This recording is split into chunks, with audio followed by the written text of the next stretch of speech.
agradecer a Nueva Acrópolis, a Centro Imaginalia, a Miguel, a Juan, a Mercedes, a todos los voluntarios que colaboran y hacen posible este evento de celebración de la filosofía. Esta filosofía en acción que conmemora el Día Mundial de la Filosofía. ¿Se acopla o no? ¿Hacemos bien? Que tuvo lugar el jueves, como decía Juan, el tercer jueves de noviembre de cada año celebramos el Día Mundial de la Filosofía. Y cuando me plantearon la posibilidad de volver, estuve aquí hace 6 años y bueno, impresionante el cambio de la casa, lo preciosa que está, y lo bien que se ha trabajado para que haya quedado tan magníficamente.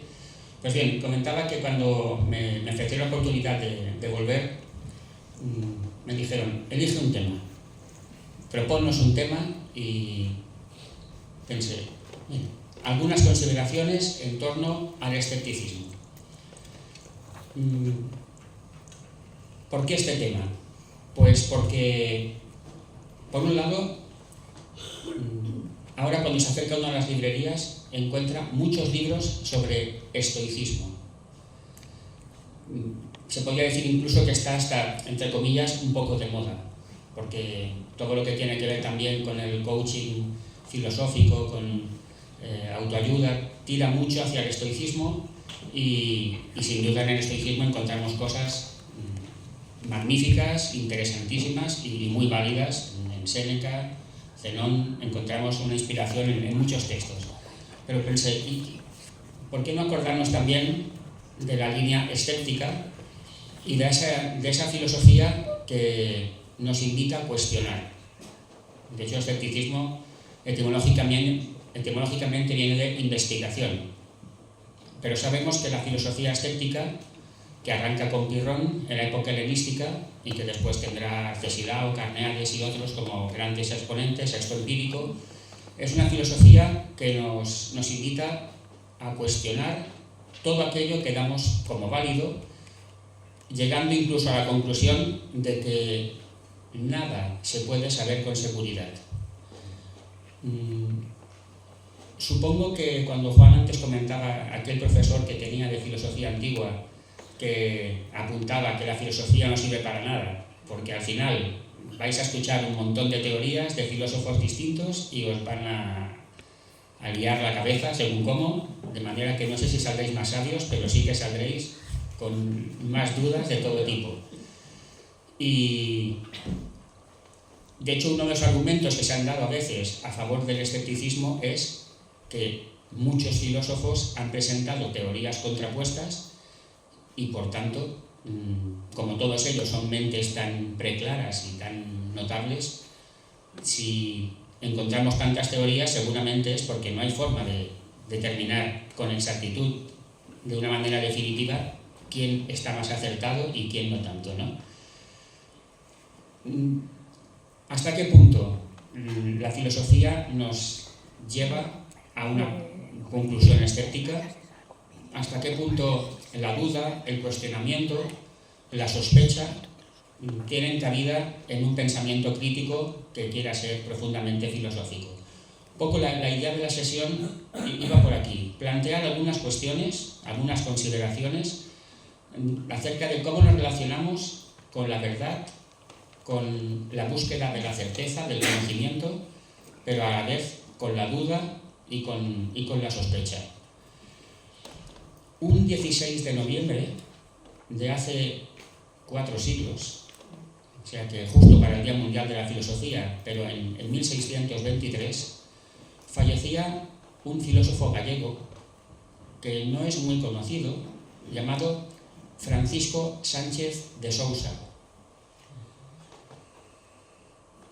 Se dice, de hecho en su tiempo ya se planteó, que algunas páginas del discurso del método de Descartes parecían plagio de una obra de este pensador gallego que escribió en 1581 un libro titulado Nada se sabe.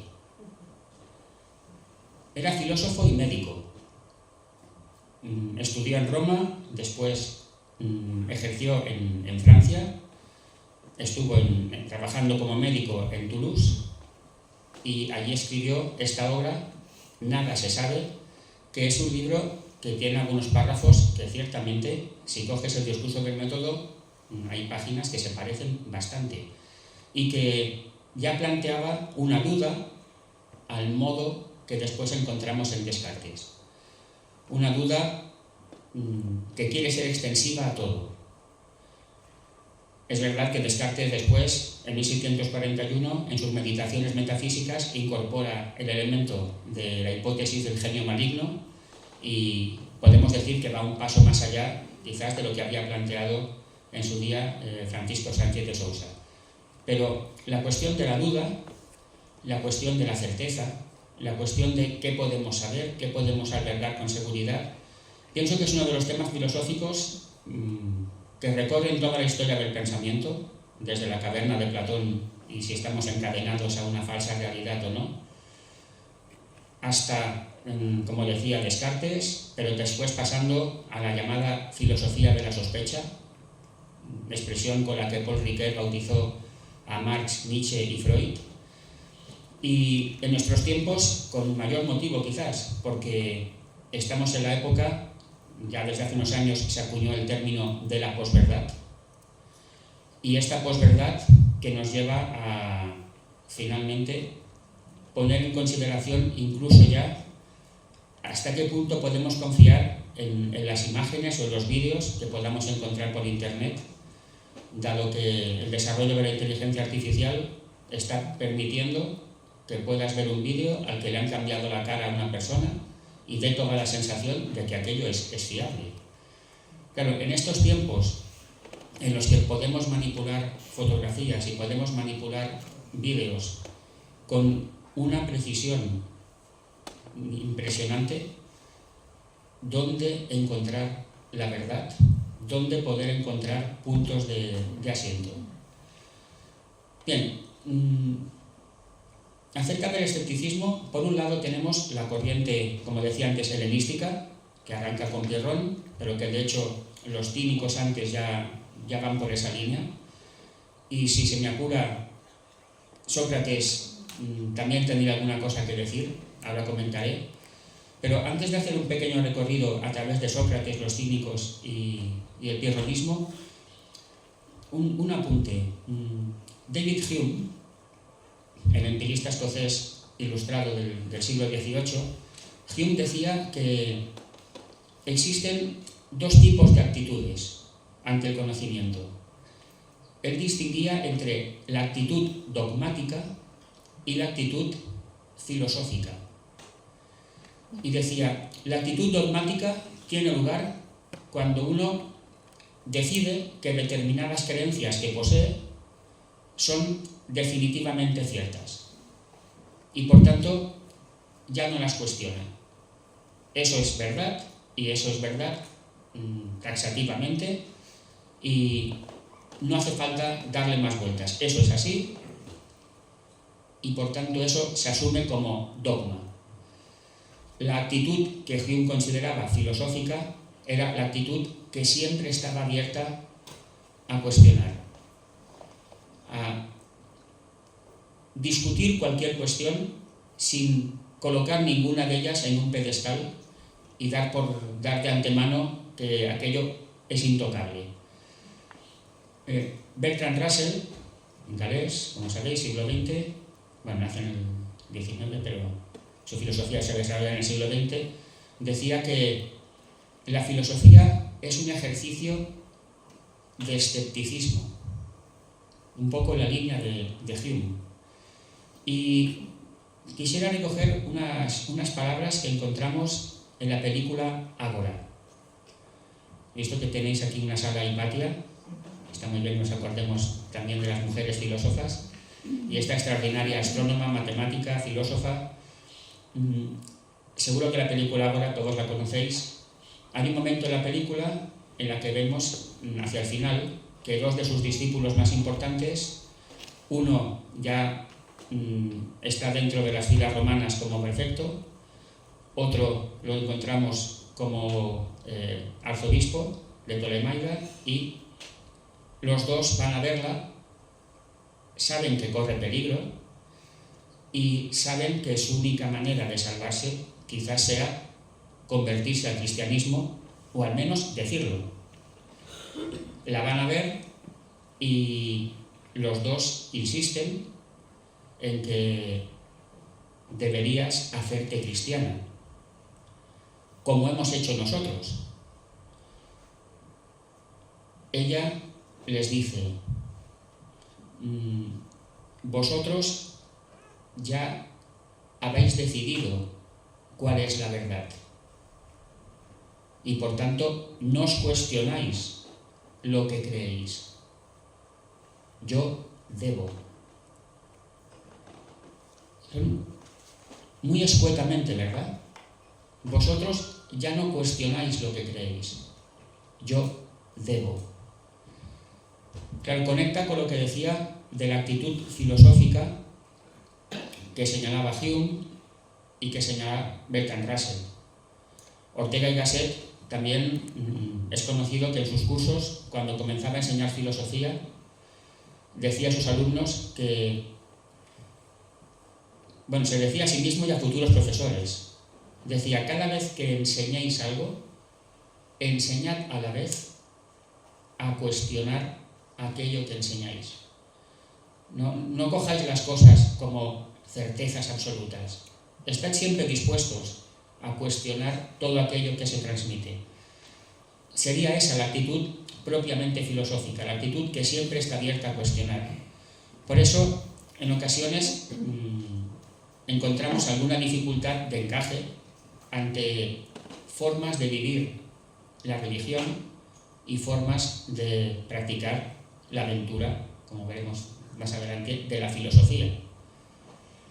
Tertuliano, primeros siglos de la patrística, nos encontramos con que ataca a los filósofos diciendo que los filósofos son un peligro para la fe. La fe nos tiene que bastar y el que se decide a practicar la filosofía peca de soberbia porque trata mediante la razón de alcanzar aquello que uno ha de asumir que es accesible y ha de bastar así a la fe.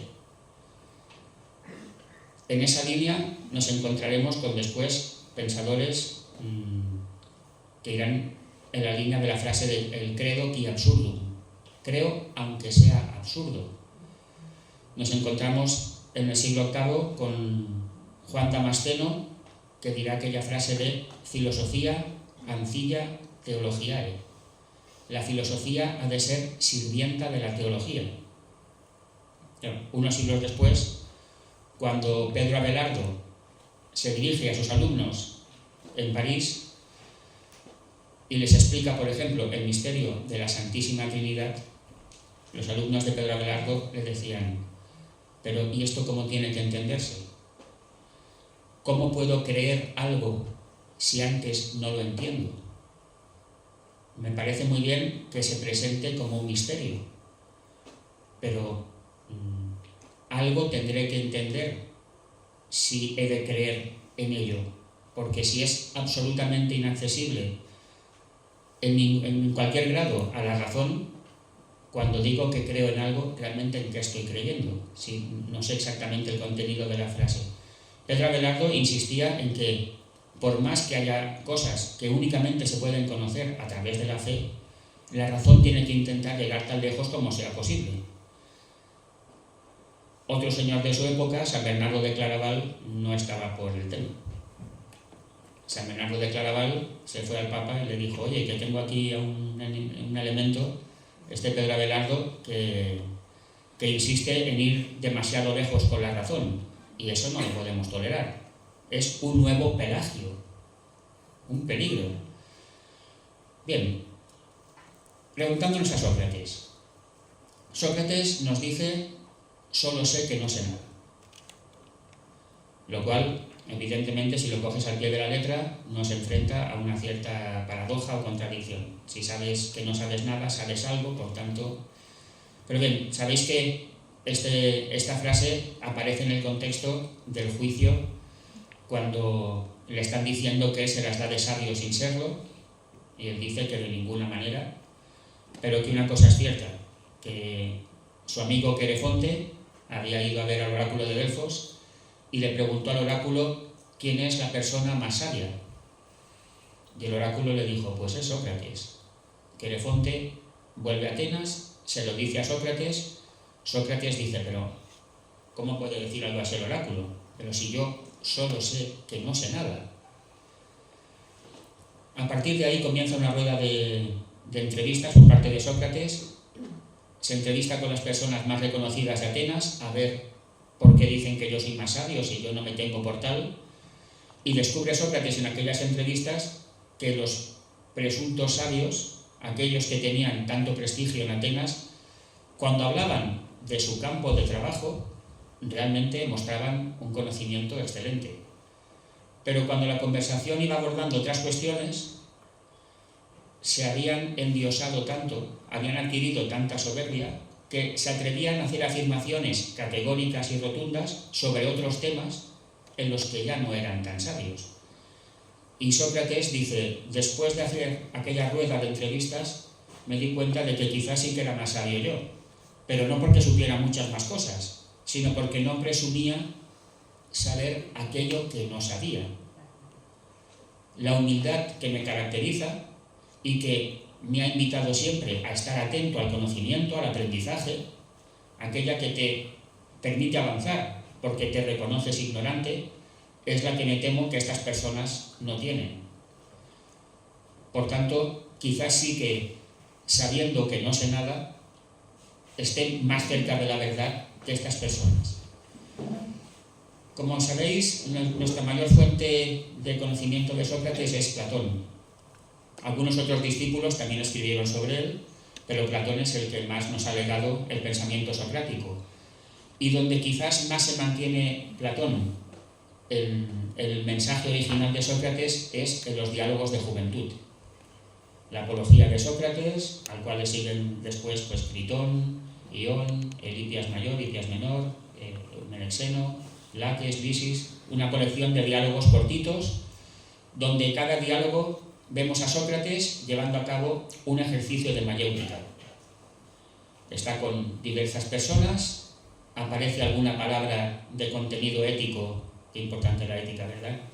De contenido ético clave, la valentía, la justicia, la amistad, y cuando alguien suelta alguna palabra de estas, Sócrates entra en la conversación, oye, y ya que estás hablando de la amistad, ¿cómo definirías la amistad? ¿Qué es ser amigo? Y ves que la otra persona responde y Sócrates, si ve que la definición no acaba de estar afinada, pone en ejercicio su arte de preguntar.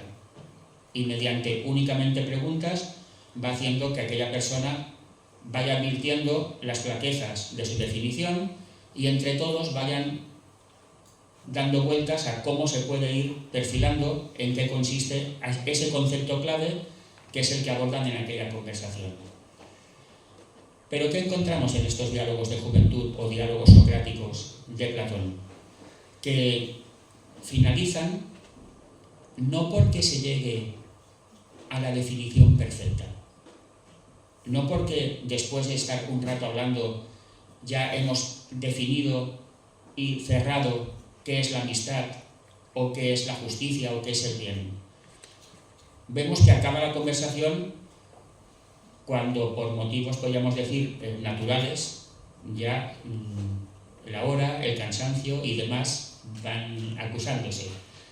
Como cuando seguramente aquí periódicamente hacéis cafés o talleres filosóficos, debates filosóficos, y dices, ¿acaba el debate cuando ya lo hemos solucionado todo?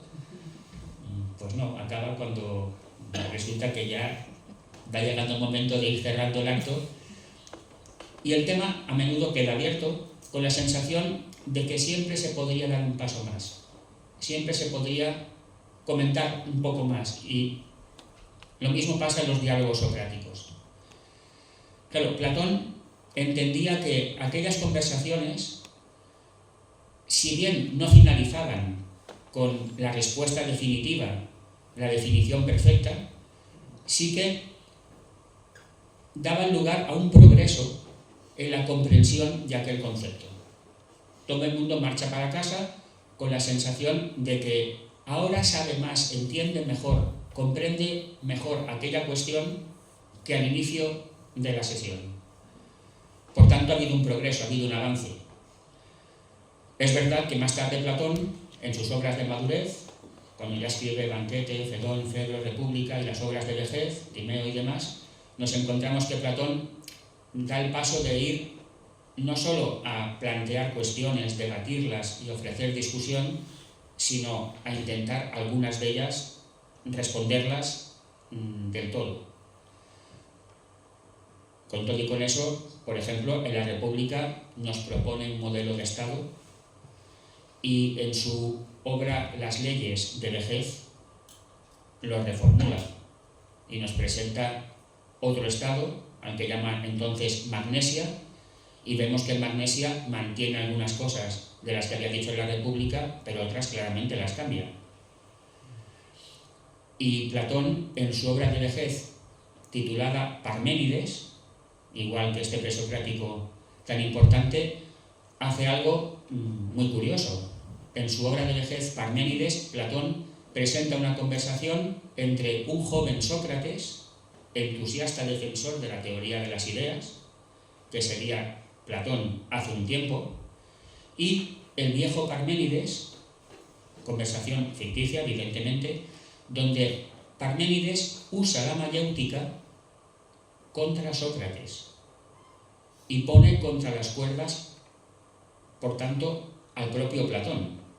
De manera que es un libro de autocrítica. Platón está sometiendo a prueba su propia teoría y está señalando los puntos débiles de su propia teoría.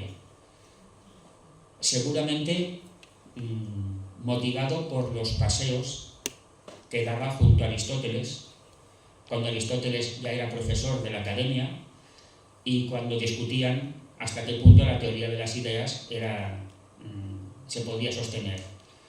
Por ejemplo, una cosa que encontramos en el Parménides de Platón es la discusión sobre si en el mundo perfecto de las ideas hay ideas de aquello que inventa el ser humano. Platón había hablado de la idea de justicia, de la idea de bien, de la idea de triángulo, de la idea de caballo, de la idea de blancura.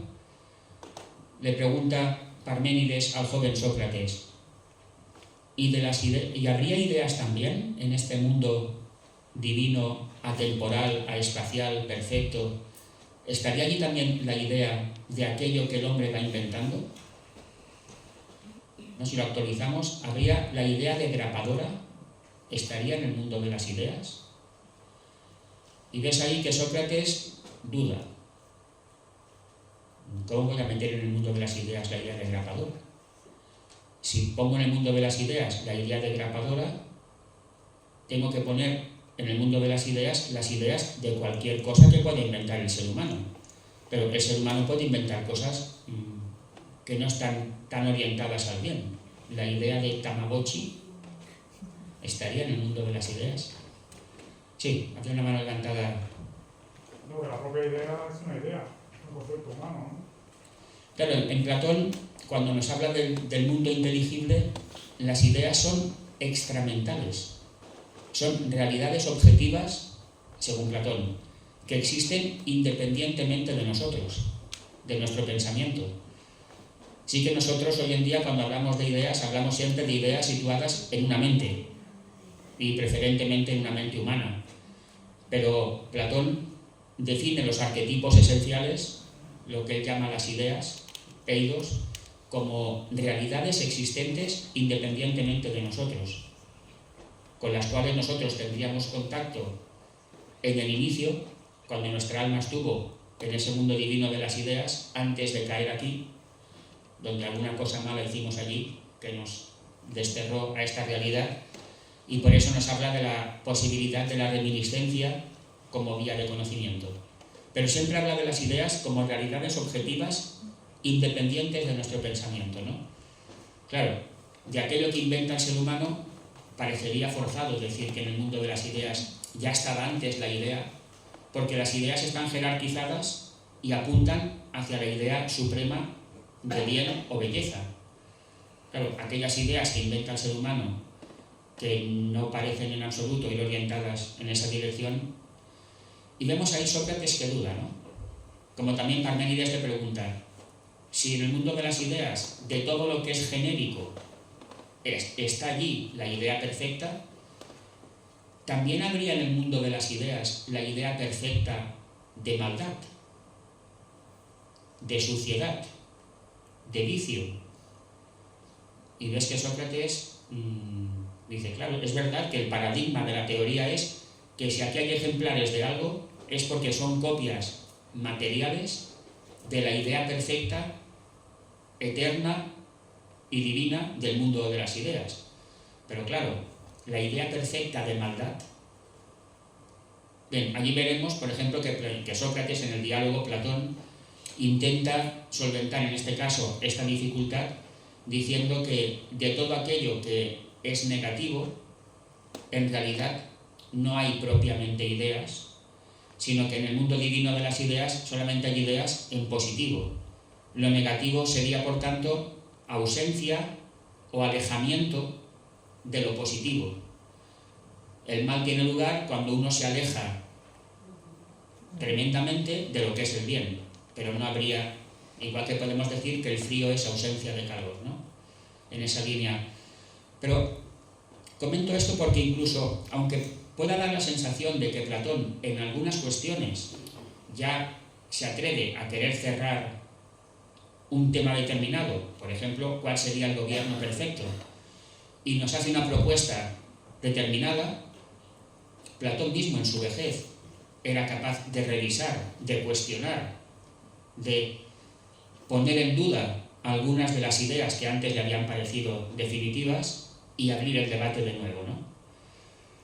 La corriente de los cínicos, que parte también de Sócrates, entra dentro de las llamadas corrientes socráticas menores, hizo una lectura de la mayéutica socrática algo distinta de Platón. Antes decía que Platón interpreta los ejercicios de mayéutica como un ir avanzando hacia una mejor definición, aunque la discusión acabe sin que tengamos la respuesta definitiva. Algunos cínicos entendieron que la mayéutica lo que demostraba era la imposibilidad de llegar a una definición perfecta, la imposibilidad de poder alcanzar una verdad absoluta. Siempre podremos ir un poco más allá. Por tanto, la certeza es algo que no es accesible al ser humano. El ser humano puede aspirar al conocimiento, pero ha de asumir que el conocimiento absolutamente cierto de algo no está a su alcance. Por tanto, todo lo que consideramos saber, según los escépticos, puede ser puesto razonablemente en duda. Es una cuestión de fondo que todos podemos preguntarnos, ¿no? ¿Qué cosas yo creo que son ciertas y considero que son ciertas con plena seguridad? ¿Y qué cosas estoy dispuesto a admitir que puedan ser quizás cuestionables?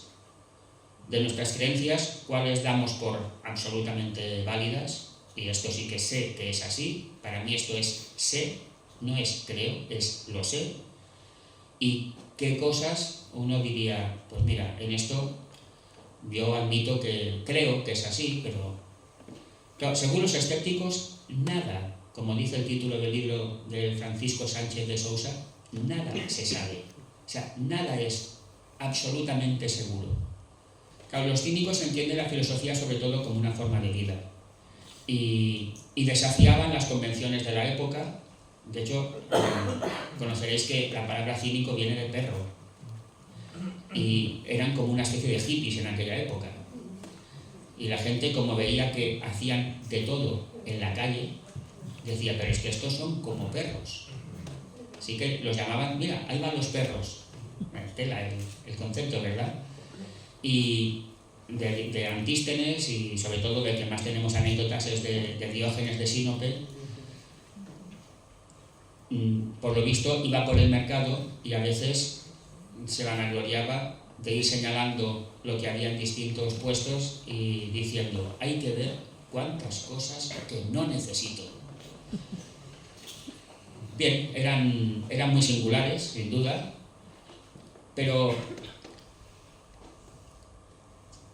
dentro del relativismo, que conecta con el escepticismo y también con la sofística, dentro del relativismo se habla a veces de relativismo extremo, que sería el que rechaza que nada se pueda saber con seguridad, absolutamente nada, lo cual parece según como absurdo, porque afirmaciones como la que has planteado, en todo es mayor que las partes, que aparece como ejemplo en el caso de Kant, cuando habla de los juicios analíticos, sintéticos, justamente este es uno de los que aborda, pues parece que ese tipo de relativismo tan extremo hasta es absurdo. Y lo que encontramos mucho más en la historia de la filosofía es un relativismo moderado o un escepticismo moderado. Por ejemplo, en Michel de Montaigne o en el propio David Hume o en Bertrand Russell, y nos podemos ir hasta Karl Popper con su teoría de que el verificacionismo, cuando hablamos de teorías científicas, nunca puede ser absoluto y por tanto que hemos de ir hacia la falsabilidad o otros modelos, ¿no? Tan exagerado parece el escepticismo o relativismo extremo que ya desde antiguo nos encontramos con San Agustín, que hace la afirmación de que no tiene sentido porque si fallo, sum, si me equivoco, existo. De tal modo que como mínimo hay una cosa que no puede ser errónea, y es que por mucho que me pueda equivocar en muchas cosas, lo que no puede ser una equivocación es que yo existo, porque hasta para equivocarme he de existir. Se considera a veces que el famoso cogito cartesiano conecta con esta afirmación agustiniana, ¿no? Cogito ergo sum. Puede ser, dice Descartes, que todo sea ficticio, que todo sea falso. Lo que no puede ser falso es precisamente que yo estoy pensando que quizás todo es falso. Por tanto, que yo lo estoy pensando es una verdad segura. Puede que todo sea falso, pero es imposible que sea falso que yo estoy pensando que puede que todo sea falso. Hay a veces quien dice: no, pero a lo mejor es el genio maligno que te hace creer que piensas, pero en realidad no piensas. Genio maligno que, por cierto, recuerda a un genio malvado que aparece en el Quijote. He visto que tenéis aquí una estatua del Quijote impresionante, que me comentaban que de vez en cuando sale para celebrar, cuando es la fecha señalada de esta obra maravillosa, ¿verdad? Hay un elemento del Quijote que es el encantador Frestón. Don Quijote, cada vez que se pega un trompazo y Sancho se acerca y le dice: pero, señor, que le dije que no eran gigantes, que son molinos, que ya le han advertido. Don Quijote nunca le dice: Sancho, tienes razón, se me va la pinza. No. Don Quijote lo que le dice es: no te equivoques, Sancho, esto es cosa de Frestón, que me tiene ojeriza, y que cuando los iba a embestir a los gigantes los ha convertido en molinos para privarme de la gloria de la victoria. O sea, y el Quijote es anterior, unos años, 1605, 1615, anterior al genio maligno de Descartes. A ver si no cogió únicamente unas páginas del gallego, sino que también... Pues el genio maligno podría hacerme creer que pienso, de modo que yo en realidad me pienso que pienso, pero no pienso. Y si lo miramos bien, no puede ser. Porque si tú te piensas que piensas, piensas. Por tanto, no puedes equivocarte en ello. De ahí que dirá Descartes que esta es la primera verdad absolutamente irrefutable, el que piensa que se va a convertir en el pilar de su filosofía. Ya tengo una verdad irrefutable. Yo pienso, luego yo existo. Pero un siglo después, Hume, con esta actitud filosófica, con esta actitud que no quiere ser dogmática, dice, ya, pero en esta afirmación del cogito hay un sujeto, que es el yo. ¿Y qué es eso? ¿Qué es el yo? ¿Cómo definimos el yo? Y Hume comenzó a darle vueltas a la idea de yo, y Hume llega a la conclusión de que el yo no es una sustancia, no es una cosa. El psiquismo es algo dinámico. Constantemente estoy imaginando, pensando, recordando, deseando, sintiendo, pero es un proceso dinámico. El yo no es una sustancia que sostiene unos accidentes, tal como John Locke había interpretado antes a Aristóteles con la teoría de la sustancia. El yo, ¿realmente qué es el yo?, nos dirá Hume. Cuando intento atrapar el yo, dice, es como agua que corre entre los dedos. Por tanto, incluso la afirmación pienso, luego existo, dice, en la medida en que el propio yo es algo esquivo, se me resiste. Quizás lo sumo que puedo decir es pienso, luego hay pensamiento. Hay pensamiento. La afirmación del yo ya resulta, según Hume, problemática. Pues en esta línea, claro, hay un escepticismo que puede ser extremo, que parece algo fuera de lugar, pero el moderado ese duele más. O quizás no es que duela más, a lo mejor es que es el más oportuno, es el que es, según como lo mires, casi inevitable, el que encaja con la actividad filosófica. Hace poco ha publicado un libro una filósofa llamada Victoria Camps, que se titula Elogio de la duda. Elogio de la duda. Y es un libro en el que reivindica el cuestionar, el dudar, como aquello que es el ADN de la filosofía. O sea, si renunciamos a cuestionar y a dudar, de hecho, adoptamos la actitud dogmática que decía Hume y que a lo mejor nos aleja de lo que es propiamente filosofar. Por eso, incluso aunque uno pueda desarrollar un credo religioso, la capacidad de cuestionamiento no puede nunca eliminarse. Siempre tiene que estar activa, porque si no, pasamos a repetir consignas en lugar de tratar de profundizar en ellas y ver de qué modo las podemos interpretar mejor. En el sentido este, la filosofía no puede quedarse atrás, sino que siempre tiene que estar como punta de lanza. Creo esto, pero ¿qué argumentos, qué motivos, qué me lleva a poder afirmar esto y hasta qué punto soy capaz de ver también debilidades, de ver también aquellos elementos que tenga que revisar, etcétera, ¿no? En la época helenística, como sabéis, contemporáneos, antes citaba, estaban los estoicos y también los epicureístas. Ni estoicos ni epicureístas eran escépticos, porque consideraban que los escépticos iban demasiado lejos con su podemos cuestionar todo, no hay ninguna verdad segura. Lo que ellos llamaban los escépticos los tropos, que eran los distintos motivos que tenían para sustentar la duda. Por ejemplo, decían los escépticos, los sentidos a veces nos engañan. De hecho, algunos motivos de esos tropos escépticos los recupera Descartes en el discurso del método y las meditaciones cuando formula la duda metódica, ¿verdad?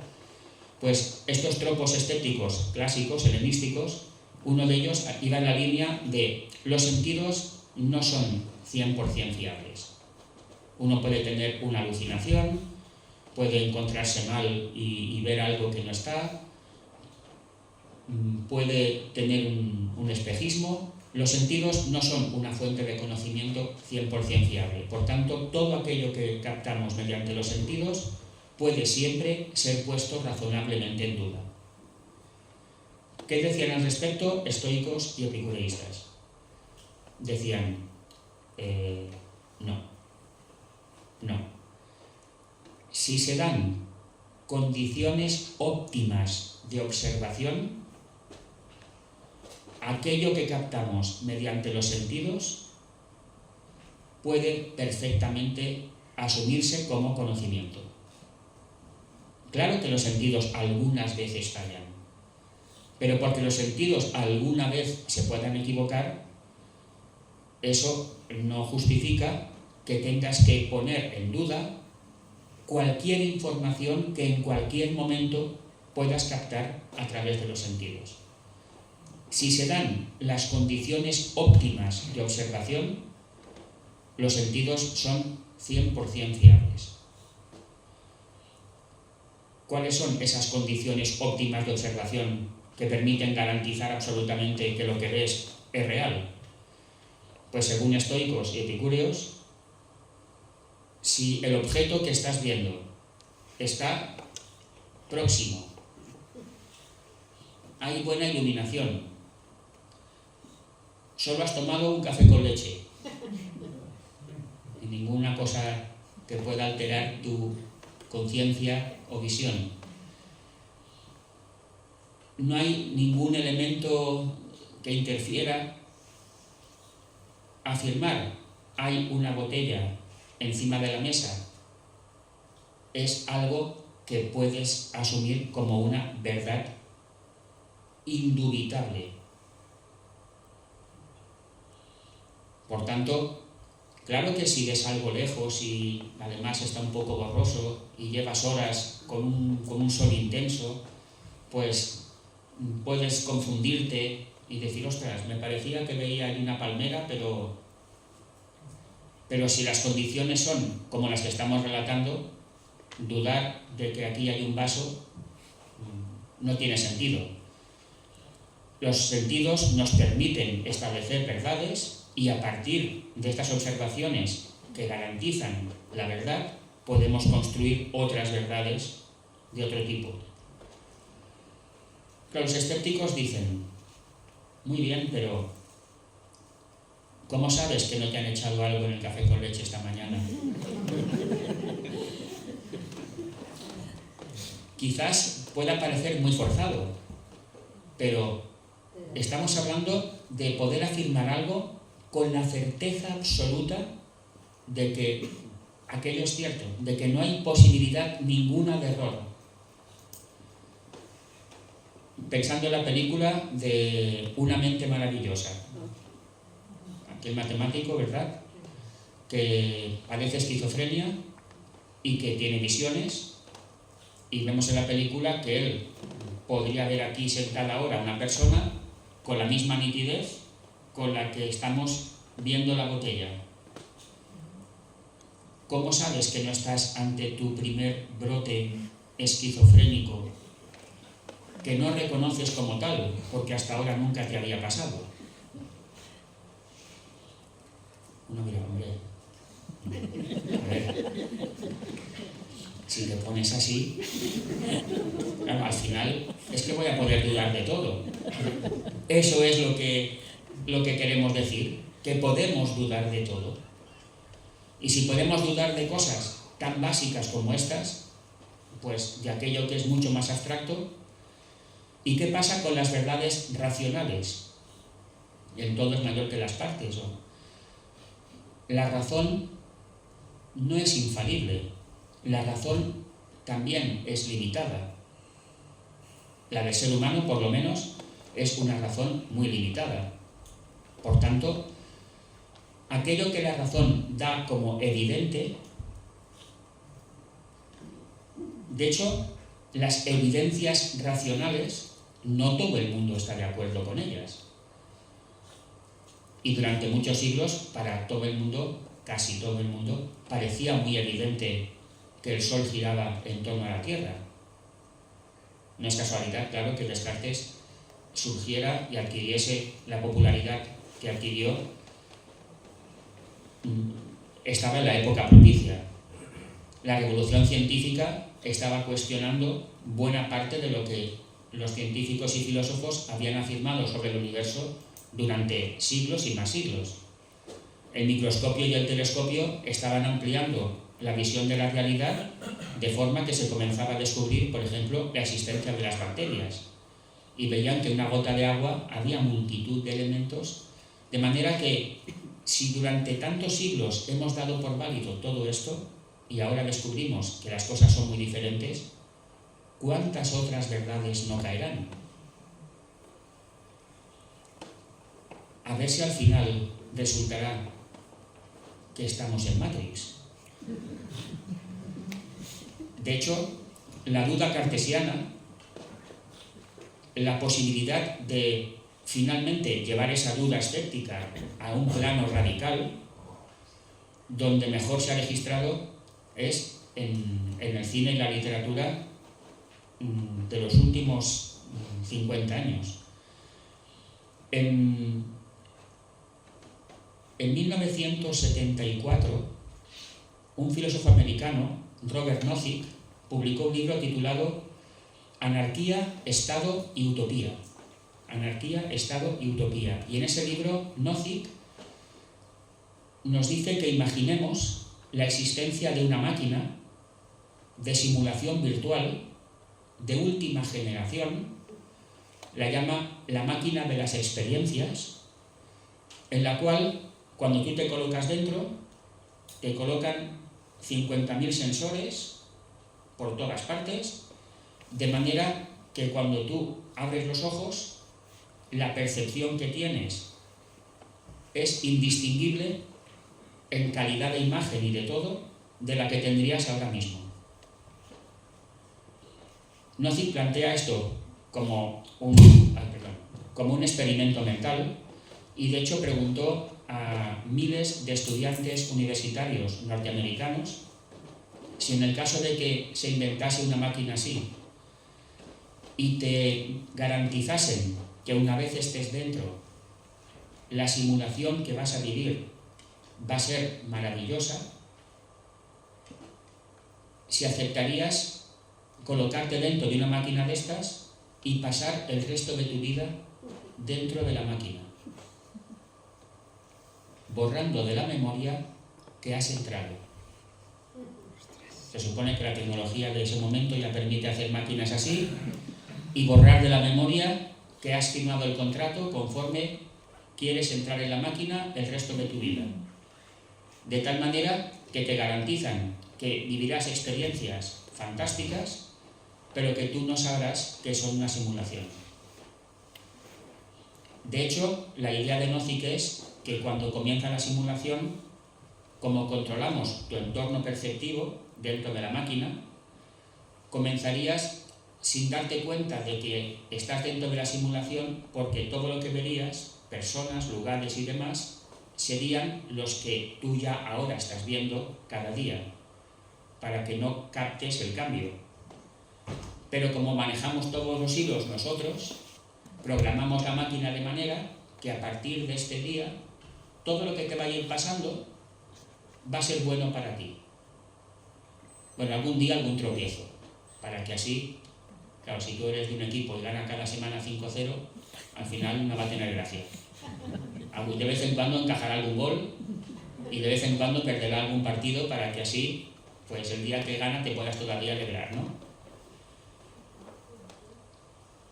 Si un día la simulación llega hasta ese extremo, y parece que se va intentando cada vez más, que puedas colocarte dentro de una cápsula donde te coloquen sensores por todas partes y entres dentro de una simulación virtual, cuando tú estés viendo una botella, esa botella solamente estará dentro de tu entorno visual. pero no existirá un objeto físico material que se corresponda con lo que hoy llamamos una botella de agua.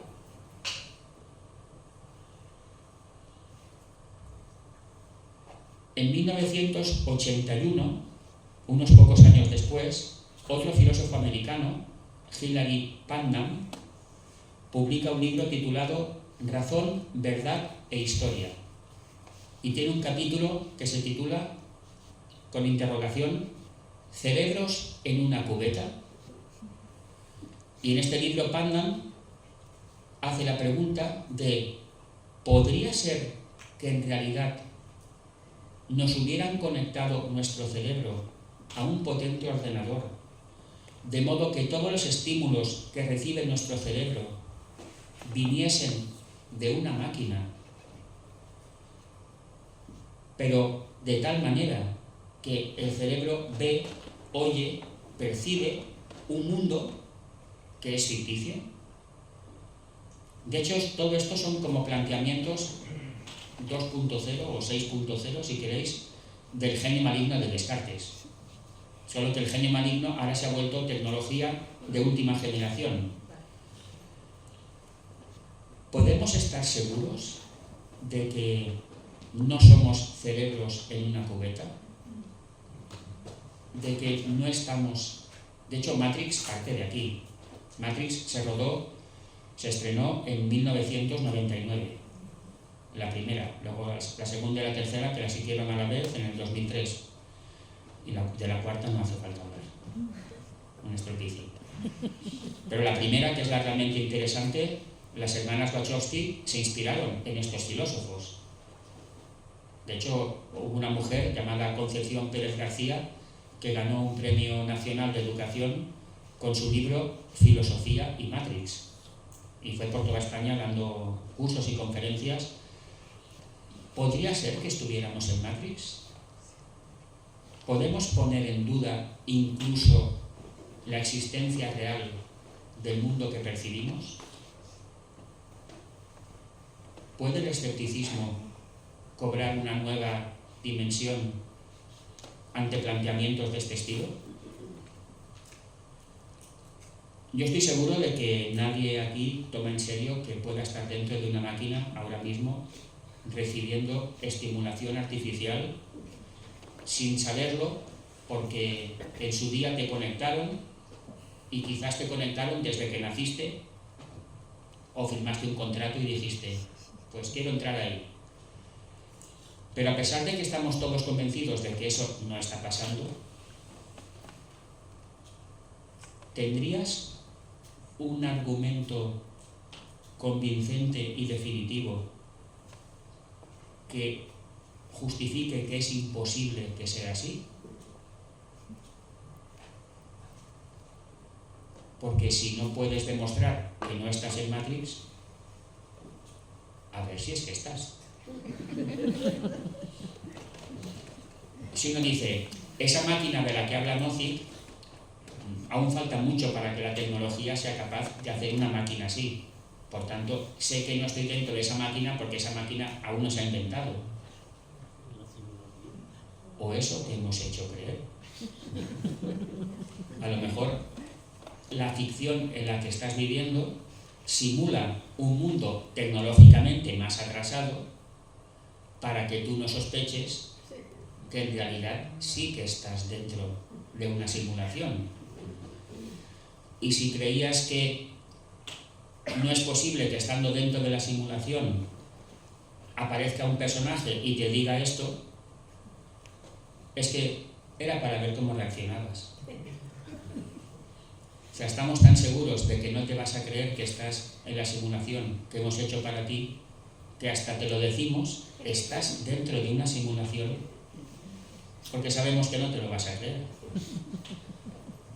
Pero, ¿cómo estás tan seguro? Muchísimas gracias. Creo que estamos en